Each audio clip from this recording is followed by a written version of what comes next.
Just thrill. నేను రావడం నీకు థ్రిల్, నీకు థ్రిల్ ఇవ్వడం నాకు థ్రిల్. థ్రిల్ అంటే థ్రిల్. మా డాడీ చూస్తే షూట్ చేసి పారేస్తారు. Very good. ప్రేమ కోసం ప్రాణాలనే ఇస్తాను. సాయి ప్లీజ్ వెళ్ళు. I love you.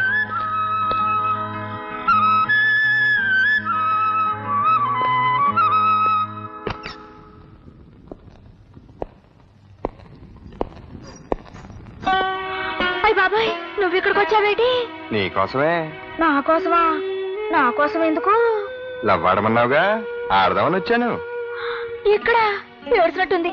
అమ్మగారు చూస్తే నా ఉద్యోగం ఊడిపోద్ది. అమ్మగారు ఒంట్లో బాగాలేదని ఈ రోజు పడుకున్నారు. చిన్నబ్బాయి గారు వస్తే అన్నం పెట్టడానికి నన్ను ఉండమన్నారు. ఆడొస్తాడా రాడు? నాకు ఆకలి మండిపోతుంది, అన్నం పెట్టు. ఏంటి అబ్బాయించేస్తున్నావేంటి? మరి లవ్వాడడం అంటే తేలిక?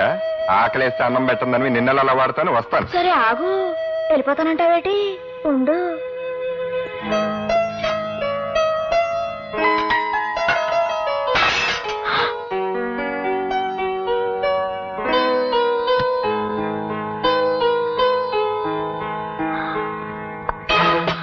అమ్మగారు మరి ఇతను ఆకలంటేను పోనీ పాపమని కొంచెం కొంచెం అంటే కొంచెం అన్నం పెట్టాను. అన్నదానం పుణ్యం కదండి. మా అబ్బాయే రవి. వాడేదో పరాయి వాళ్ళ మాట్లాడతావేంటి? నిలబడి తింటావేరా? కూర్చో.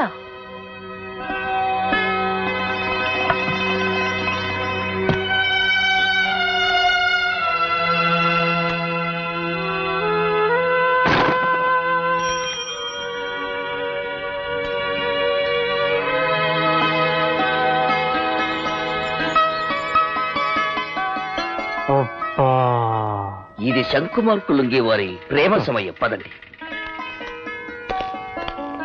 తప్పైపోయిందండి. మీరు గొప్పవారని నాకు తెలీదు. తెలిస్తే మీతో మాట్లాడేదాన్నే కాదు.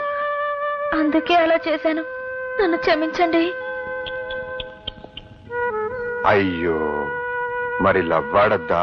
చా, మీరెక్కడా నేనెక్కడా? చెప్తున్నాను కదా పొరపాటు అయిందని.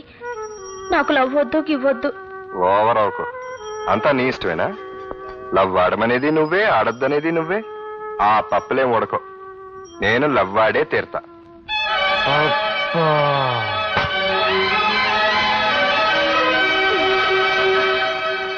ఒరే చక్రీరా, తలంటుకుంది కానీ రారా. గౌరవంగా తలెత్తుకు తిరిగే ఈ జడ్జి గారిని తలంటు పేరుతో తలదించుకునేలా చేద్దాం అనుకుంటున్నావా పార్వతి? ఒరే నోరు మూసుకునిట్రా. నానమ్మ, చిన్నపిల్లలు దేవుడితో సమానం. వాళ్ళని రారా గీరా అనకూడదు. ముందు రంపలేసుకో. ఈ రోజు నా పుట్టినరోజు. ఇప్పుడే పుట్టాను చూడు.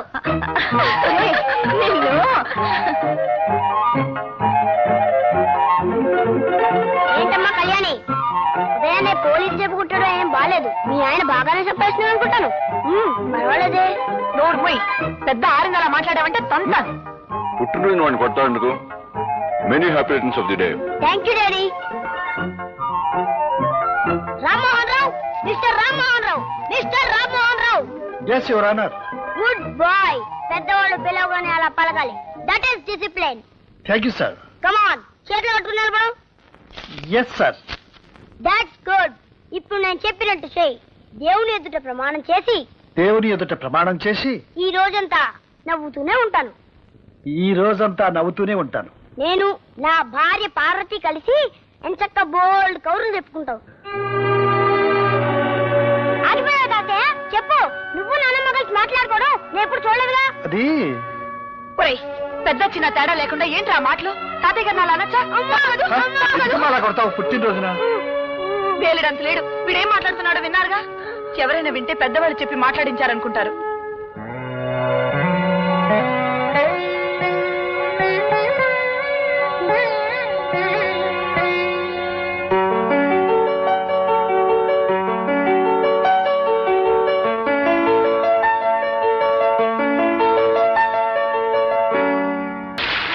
ఎక్స్క్యూజ్ మీ, మీరు కాస్త అక్కడికి వెళ్ళి కూర్చుంటారా?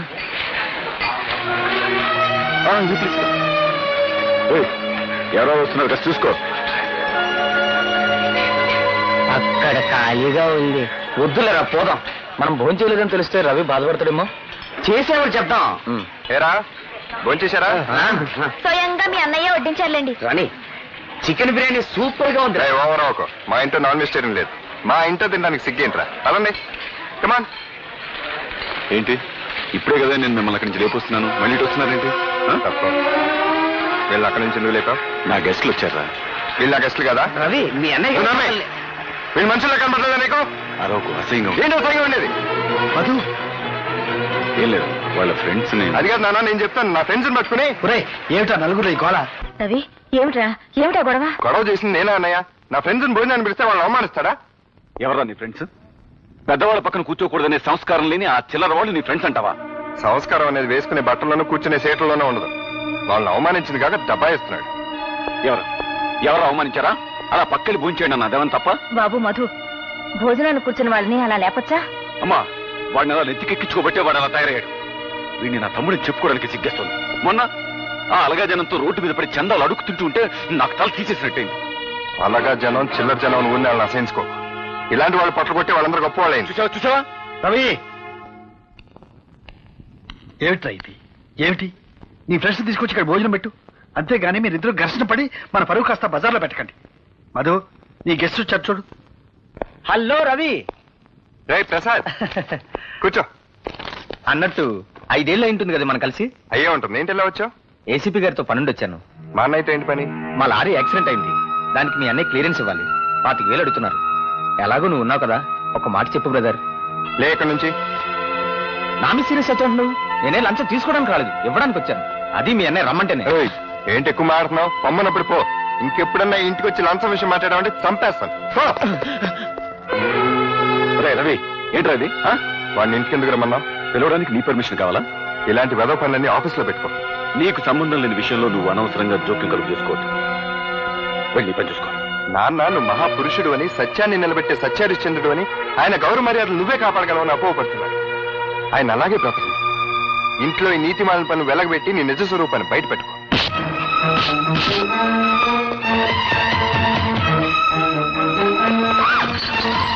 రవి, ఏమిటా ఇది? అదే ఏం లేదన్నా, పెద్ద ఇదేం కాదు. ఏం లేకపోవడం ఏంటి? నీ మీద చేయి చేసుకునే దాకా వచ్చాడంటే నేను చేసుకోవడం రవి, బుద్ధి లేదు, ఆపే ఇంకా. మధు, నువ్వు వాడిని క్షమించాలని నేను క్షమించను. ఏమిటి ఆలోచిస్తున్నారు? చెప్పండి. ఏం లేదన్నా, ఎవడో వాడి ఫ్రెండ్ అంట లారీ యాక్సిడెంట్ అయిందంట. ఆ కేసు కొట్టేయమని రికమెండేషన్. ఆల్రెడీ వాడి దగ్గర ఎప్పుడో 10,000 తీసుకున్నాడంట. పైగా నాకు 10,000 లంచం ఇప్పిస్తానంటున్నాడు. ఎరా? చెప్పు. పోరా, పో. ఆ కాలనీ జనంతో కలిసిపోతున్నావు కదా, పో. ఆ కాలనీ జనాన్ని ఇంటికి తీసుకొచ్చి మమ్మల్ని అందరినీ అవమానం చేసి చాలక నిప్పులాంటి అన్నయ్యని కూడా తోట అనుకున్నావు. వెళ్ళి నుంచి పో. రవి, ఇంతకాలం నిన్ను వెనకేసుకొచ్చేదాన్ని. ఎంత తప్పు చేశాన్రా. ఎలాంటి తండ్రి కడుపున పుట్టి, ఎలాంటి అన్నయ్యకు తమ్ముడై ఉండి, ఇలాంటి సిగ్గుమాలిన పనికి తలపడ్డావురా. ఎందుకురా నీ బతుకు? థ్యాంక్స్ అన్నయ్య. నేను నీకు సహాయం చేశానో లేదో నాకు తెలియదు, కానీ నువ్వు మాత్రం నాకు చాలా సహాయం చేశావు. ఇదే పని కనుక మళ్ళీ జరిగితే భుజాన్ని వేసుకోవడానికి ఎవ్వరూ ఉండరు. నీ అన్నయ్య తప్పు చేసి ఆ నేరం నీ మీదకి తోసేస్తే నువ్వెందుకు నోరు మూసుకొని వచ్చేసావు? ఆ నిజం అప్పుడే అందరికి చెప్పేస్తే నువ్వు తప్పు చేయలేదు మీ వాళ్ళందరికీ తెలిసేదిగా. ఈ నిజం మా నాన్నగారికి తెలియటానికి వీల్లేదు. ఆయనకి మా అన్నయ్య అంటే చాలా నమ్మకం. మంచివాడని, నిజాయితీపరుడని, ఆయన గౌరవ మర్యాదలు అతనే కాపాడతాడని ఆయన అభిప్రాయం. అందుకే నేను మాట్లాడలేకపోయాను. పైగా నేనంటే ఆయనకి అంత నమ్మకం లేదు. ఒకవేళ నేను చేశానని తెలిసినా బాధపడి వదిలేస్తారు అంతే. కానీ అన్నయ్య అలాంటి వాడని తెలిస్తే మాత్రం ఆయన తట్టుకోలేడు.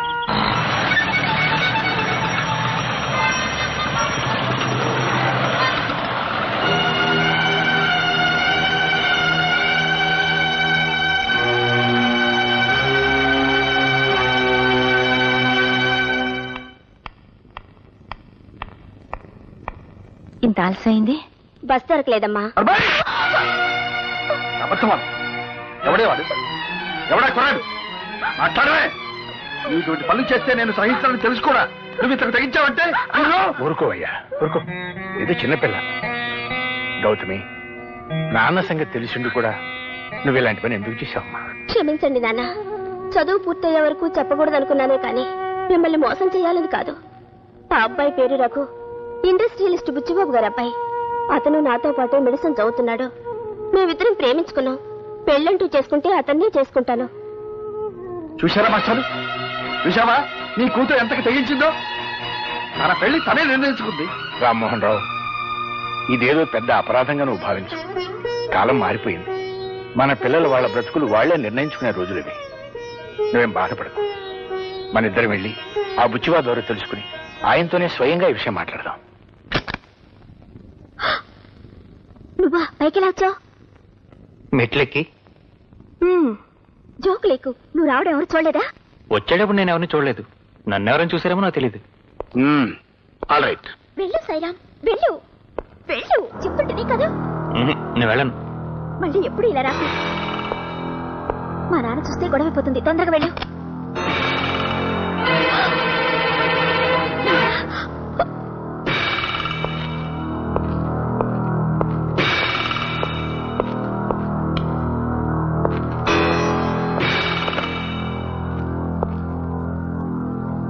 నా పేరు సాయిరాం అండి. ఎస్.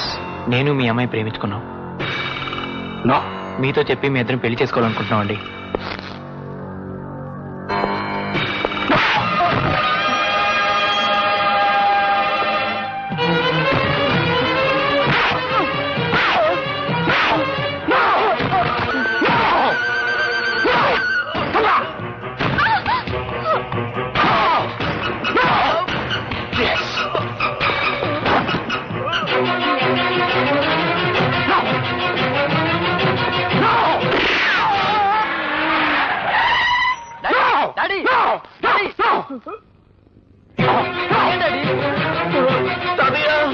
ఏమైంది?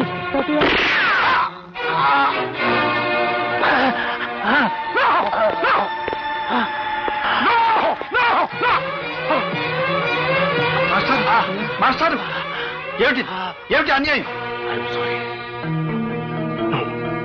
ఆయన ఎవరో నాకు తెలీదు. ఆయన్ని చంపడం నా ఉద్దేశం కాదు.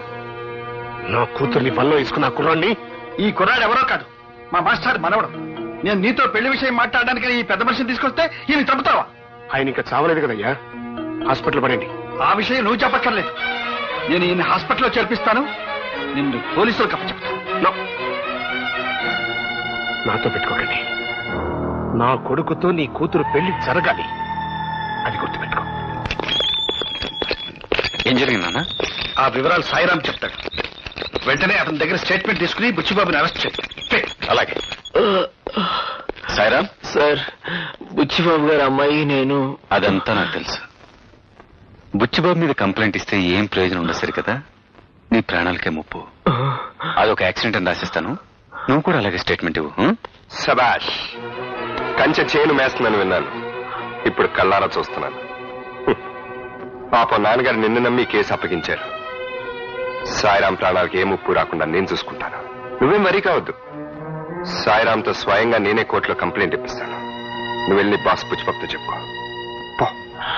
సాయిరామని నీకు అప్పగిస్తున్నాను. ఇక మీదట వాడి బాధ్యత అంతా నేనే.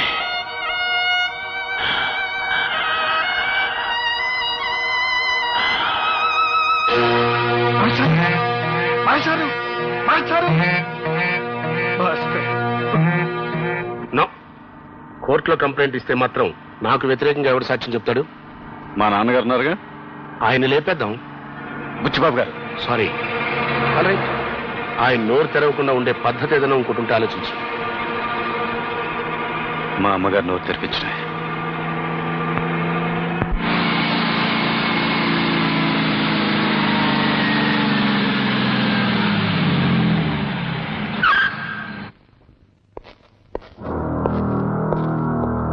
నమస్కారం అమ్మా.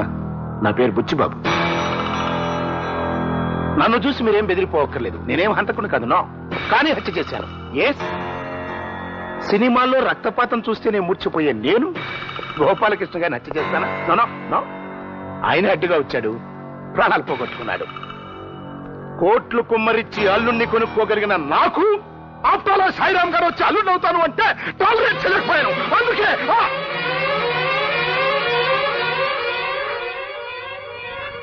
సారీ, నాకు కొంచెం ఎమోషన్ ఎక్కువ. ఆల్ రైట్, జరిగింది ఏదో జరిగిపోయింది. మనుషులు ముఖ్యం కానీ డబ్బు ముఖ్యం కాదమ్మా. పిల్లలకు నచ్చిన వాళ్ళతో పెళ్లిళ్ళు చేస్తే వాళ్ళు హాయిగా కాపురం చేసుకుంటారు, చేసేద్దాం అనుకున్నాను. బట్ కథ అడ్డం జరిగింది. ఎస్, సాయిరామ్ నా మీద పోలీస్ కంప్లైంట్ ఇచ్చాడు. నేను హత్య చేశానని, ఆ హత్యకు సాక్ష్యం బావగారేనని. అంటే మీ ఆయన గారు. ఎస్. ఎవరు? కోడలు పిల్ల. రామ్మా రా. మహామహాలక్ష్మిలా ఉంది. ఎస్. చూడమ్మా, మీ అమ్మాయి మా ఇంటి కోడలయ్యే బాధ్యత నీ మీద ఉంది. అంతేకాదు, నువ్వు తలుచుకుంటే సాయిరామ్తో నా కూతురు పెళ్లి కూడా జరుగుతుంది. అలా జరగలేదనుకో, నా కొడుకుతో పెళ్లి జరగలేదని నీ కూతురు ఆత్మహత్య చేసుకుంటుంది. బట్ ఆ చావుకి నాకు ఎటువంటి సంబంధం లేదు.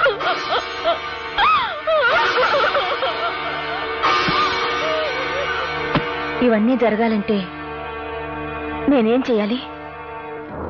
జస్టిస్ రామ్మోహన్ రావు గారితో అబద్ధం చెప్పించాలి. ఎస్. నేను హత్య చేయటం చూడలేదు అని మీ ఆయన ఒక్క అబద్ధం చెప్తే చాలు, 2 జంటలు ఏకమవుతాయి. ప్లీజ్ నన్ను హంతకుని చేయకండి, బియ్యం కుండి చేసుకోండి. ఓకే?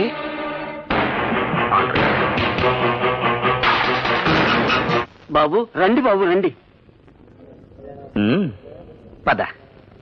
అయ్య బాబోయ్, అయ్య బాబోయ్, మా వాడు కొత్త వాళ్ళని చూస్తే సిగ్గుపడుతుంటాడండి. తెలిసిపోద్దామన్నయ్య. నేనున్నాగా. సరేండి, కూర్చోండి బాబు. మనం కూర్చునే ఉన్నది బాబాయ్, కూర్చోమంటారండి? మా వాడు కూర్చోవడం నించోవడం, నించోవడాన్ని కూర్చోవడం అంటుంటాడండి. ఏం పర్లేదు, నించోరా.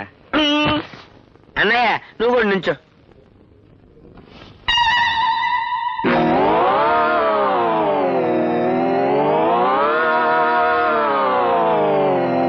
అయ్య బాబాయ్, అలా కూర్చుండిపోయింటన్నయ్య.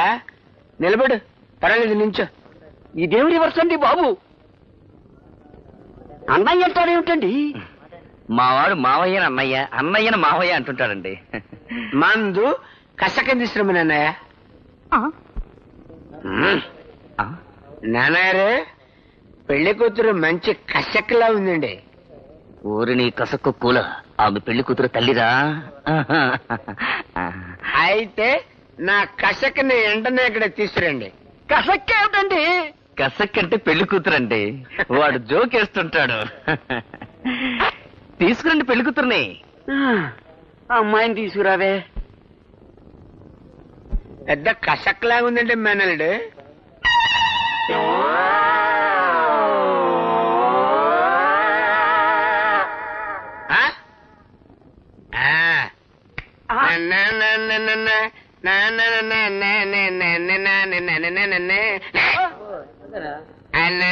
అయ్య బాబోయ్, ఎంత తెల్ల, ఎంత బనం, ఎంత బాగున్నావే నారాయణమ్మ, నువ్వు ఎంత బాగున్నావే.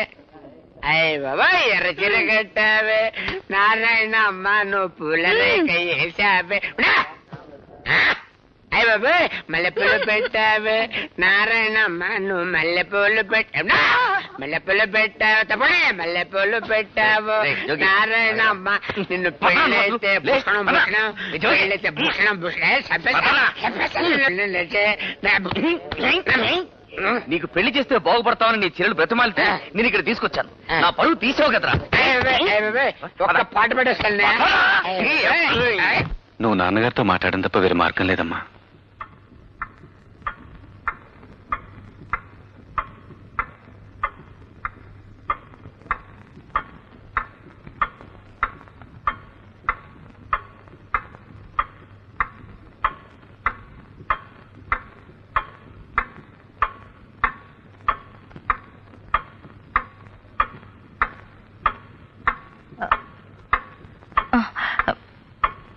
ఏమండి,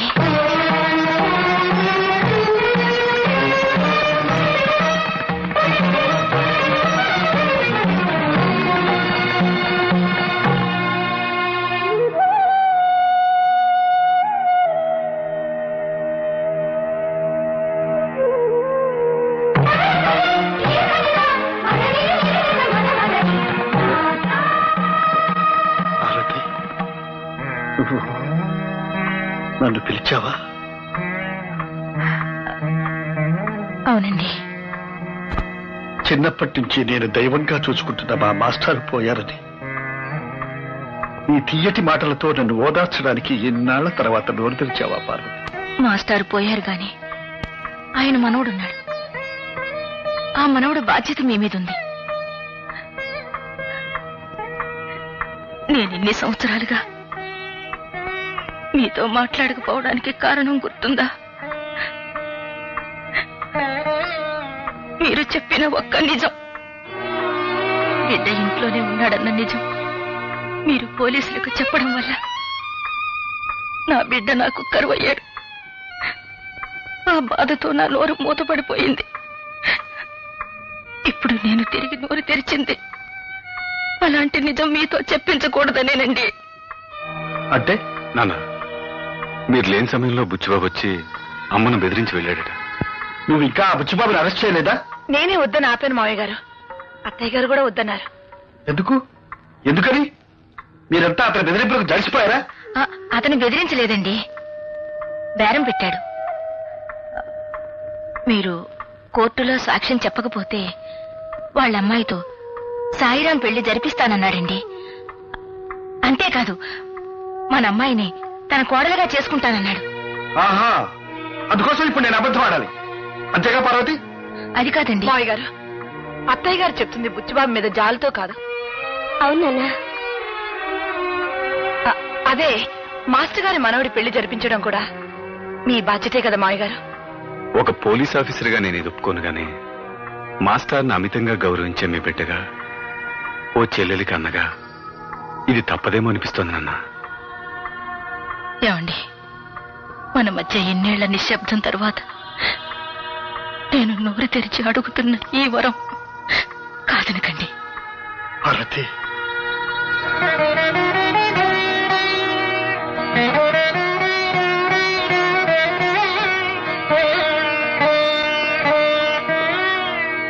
దేవుని మీద ప్రమాణం చేసి అంతా నిజమే చెబుతాను, అబద్ధం చెప్పను. చూడండి రామ్మోహన్ రావు గారు, బుచ్చిబాబు గారింట్లో రిటైర్డ్ ప్రిన్సిపల్ గోపాలకృష్ణయ్య గారి మనవడు సాయిరాం తన మీద జరిగిన హత్యా ప్రయత్నంలో తన తాతగారు గాయపడి ఆ తర్వాత మరణించారని, ఆ సంఘటన చూసిన ప్రత్యక్ష సాక్షి మీరేనని తన రిపోర్ట్లో పేర్కొన్నాడు. అది మీరు చూశానంటారా, చూడలేదంటారా? అనను. ఆ రోజు మీరు అక్కడ ఉన్నానంటారా? అనను. లేనంటారా? నేనేమీ అనదలుచుకోలేదు. అదేలాగండి, విట్నెస్ బాక్స్ లో మౌనంగా నుంచుని కోర్టు వారికి సాక్ష్యం చెప్పకపోవడం ఐపీసీ 202 సెక్షన్ ప్రకారం నేరం అని నాకు తెలుసు.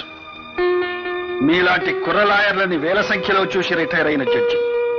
కానీ మీరు చెప్పిన సెక్షన్ ప్రకారం నన్ను నేరస్తుడిగా నిరూపించాలంటే నేరం గురించి నాకు తెలిసి కూడా నేను సాక్ష్యం చెప్పడం లేదని మీరు నిరూపించాల్సి ఉంటుంది. అసలు ఆ హత్య జరిగిందంటారా? సాయిరాముని నీకు అప్పగిస్తున్నాను. ఇక మీదట వాడి బాధ్యత అంతా నేనే. నన్నేమీ అడగద్దు please. That's all your honour. నేను న్యాయశాఖ మంత్రిని కాకముందు నుంచి జస్టిస్ రామ్మోహన్ రావు గారిని ఎరుగుదు. సత్యమేవ జయతే అన్న మహాత్ముని సందేశాన్ని తన జీవిత విధానంగా మార్చుకున్నారనే విషయం మనందరికీ తెలుసు. కర్ణుడికి కౌచుకుండలాగే శ్రీ రామ్మోహన్ రావు గారికి నీతి, నిజాయితీ, న్యాయం, ధర్మం పుట్టుకతో వచ్చిన ఆభరణాలు అంటే అతిశయోక్తి కాదు. ఎవరు మీరు?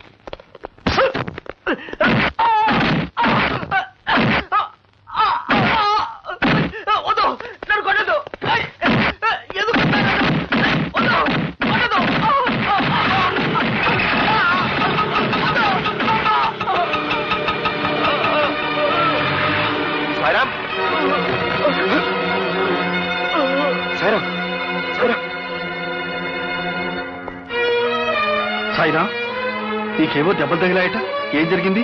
మళ్ళీ నన్ను చంపించడానికి ఆ బుచ్చిబాబు మనుషులు పంపాడు అంకుల్. బుచ్చిబాబా? అదేమిటి, తన కూతురు నీకిచ్చి పెళ్లి చేస్తానడుగా? పెళ్లి చేద్దాం అనుకున్నాడు, నన్ను ఎందుకు చంపాలని చూస్తాడు? పెళ్లి చేస్తాడనేగా. నేను కోర్టులో జరిగింది చెప్పకుండా. అదంతా మీరు సాక్ష్యం చెప్పకుండా ఉండాలని ఆడిన నాటకం. ఇంత నాటకం ఆడాడా అన్ని ఇలా మోసం చేశాడా? సరే, వాడి సంగతి తేలుస్తాను. ఊరుకోనన్నా. No no no no, I'm sorry. All right, నేను నీ ప్రేమను అర్థం చేసుకోలేకపోయాను. I'm a fool. బట్ నీకేం కావాలంటే చేశాను కదమ్మా. సాయిరామన్ తీసుకురమ్మంటే నేను ఎక్కడి నుంచి తీసుకురాని చెప్పు. అతన్ని మర్చిపో. అతని టైం అయిపోయింది, అతను వెళ్ళిపోయాడు.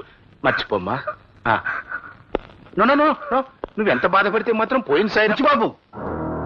సాయిరాముని అల్లుడిగా చేసుకుంటానని నాతో చెప్పి అతన్ని చంపాలని చూస్తావా? అదృష్టవశాత్తు అతను బ్రతుకున్నాడు కాబట్టి సరిపోయింది. అంకుల్, సాయిరామ్ బ్రతికే ఉన్నాడా? ఎక్కడ ఉన్నాడు అంకుల్? చెప్పండి అంకుల్, ప్లీజ్ చెప్పండి అంకుల్, ఎక్కడున్నాడు? ఒకవేళ వాడి బతుకున్నా నేను మళ్ళీ వాడిని చెప్పేస్తాను. నువ్వు మాత్రం వాడిని చూడటానికి వెళ్ళేది. బయలుదేరు. అక్కడ చూస్తా నిలబడతానేట్రా. బుచ్చిబాబు, నువ్వేం చేస్తున్నావు? నువ్వు చేస్తున్న పని చాలా అన్యాయం. నాకు తెలుసు, అవసరానికి అట్లా చేస్తుంటాను. సాయిరామ్కి స్వాతినిచ్చి పెళ్లి చేస్తానావా లేదా? అలానే నేను అనలేదే. అనలేదా? ఎస్ అన్నాను. అంటే అంత పెద్ద జడ్జివి కోర్టులో బోనెక్కి దేవుడి మీద ప్రమాణం చేసి చూసింది చూడలేదు అని నువ్వు బొంకలేదు. అప్రాలు ఒక సాదాసీదా మనిషిని నేను అన్నది అనలేదు అని బొంకలేనా? సాయిరాం పెళ్లి కాదు, నా కొడుకుతో నీ కూతురు పెళ్లి కూడా జరగదు. కోట్లకు పడగెత్తిన ఈ బుచ్చిబాబుతో బియ్యమందటం అప్రాలు కాదు. ప్లీజ్ కో. బుచ్చిబాబు, ఇప్పుడు నా కూతురు పెళ్లి నాకు ముఖ్యం కాదు. సాయిరాంతో నీ కూతురు పెళ్లి నాకు ముఖ్యం. వాళ్ళిద్దరి పెళ్లి చేస్తారు. అరవద్దు. నిన్నటిదాకా నీ మీదున్న గౌరవం కోర్టులో నువ్వు చెప్పిన సాక్ష్యం విన్న తర్వాత పూర్తిగా పోయింది.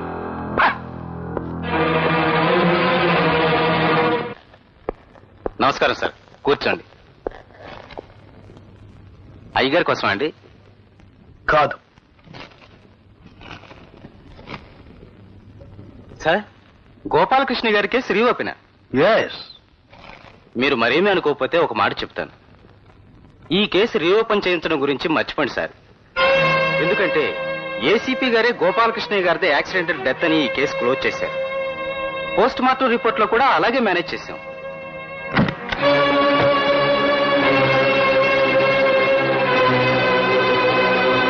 ఏమండి ఏసీపీ గారు, మీ డిపార్ట్మెంట్ ఇచ్చేది చాలక బుచ్చిబాబు దగ్గర నెలకు జీతం ఎంత పుచ్చుకుంటున్నారు? అదే ఇంతవరకు ఎంత లంచం పుచ్చుకున్నారు?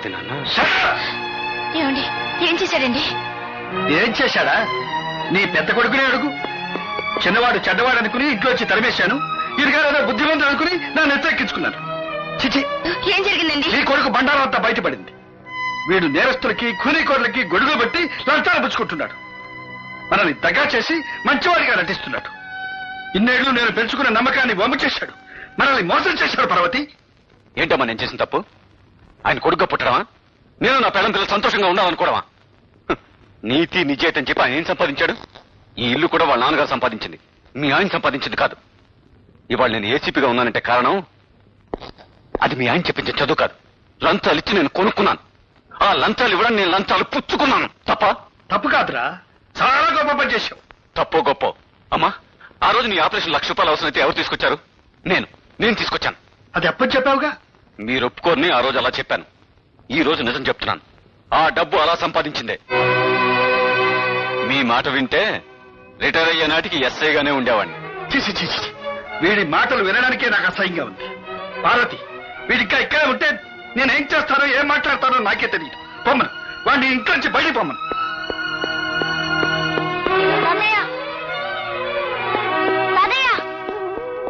కళ్యాణి, అమ్మ కళ్యాణి, ఏమిటమ్మా ఇదంతా? ఏమిటని అడుగుతారే? ఈ ఇంట్లోంచి వెళ్ళిపోమన్న తర్వాత ఇంకా ఇక్కడే ఉంటాం అనుకుంటున్నారా? రారా చక్రి. నేను రాను. ఏడ్చాలే, పద.